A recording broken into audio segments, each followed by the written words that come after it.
La prise en charge des dépenses familiales nécessite l'obtention d'un emploi. Le cas échéant, certains pensent qu'il n'est pas opportun de se marier. Cette mentalité, pour d'autres, est une question d'appréciation. Ils estiment que le mariage n'est pas forcément subordonné à l'obtention d'un emploi. Des avis divergents dont ce reportage est signé Kounandi Bamani.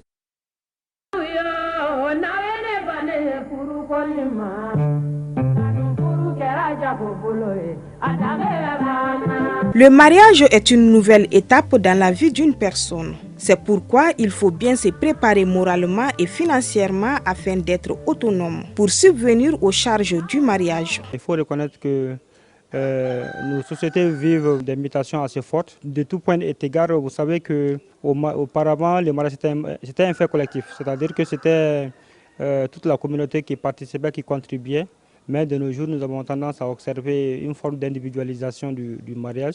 Cela fait qu'aujourd'hui, si tu n'as pas un emploi solide, un emploi sécurisé, il est très difficile de pouvoir collecter la dot qui est aussi chère actuellement. Dans notre société, les dépenses et certaines responsabilités du foyer reposent sur l'époux, d'où la nécessité d'avoir un emploi salarié avant de s'engager dans un mariage. Et moi, quand même, à mon niveau, c'est un principe en réalité à encourager, être indépendant financièrement. C'est ça le plus important avant de se lancer par rapport au mariage. Il faut mettre les jalons en place, il faut bien se préparer financièrement, moralement et même mentalement et même physiquement pour pouvoir se marier. Donc il faut créer les conditions pour ton futur foyer et ta future famille. Pour ces intervenants, ne pas se marier sans avoir un emploi est un principe à encourager.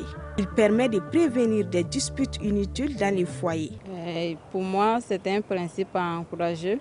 Donc tu dois avoir un emploi avant de te marier parce que les hommes ne peuvent pas subvenir à tous les besoins de la femme. Se marier sans avoir un emploi fixe, souvent ça crée des soucis au sein de la famille et il arrive même souvent où les divorces sont liés sur cet aspect.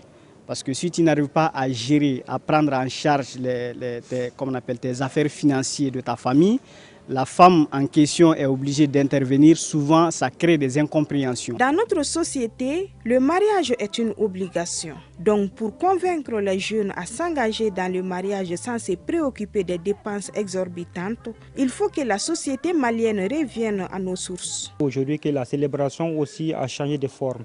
Auparavant, c'était juste simplement la mairie, et la mairie, maintenant, les gens organisaient le déjeuner. Et après le déjeuner, maintenant, le reste là, ça c'est vraiment familial. Restituer la valeur du mariage. Il faut reconnaître d'abord que c'est un fait obligatoire. Parce que c'est ce qui donne vraiment une légitimité aux enfants. L'élément sur lequel s'érigent également toutes les sociétés. Donc il faut encourager le mariage. En raison de l'évolution du monde, nos interlocuteurs estiment qu'avoir un emploi salarié devrait être la première condition pour se marier. Ce qui éviterait sûrement beaucoup de problèmes dans les couples.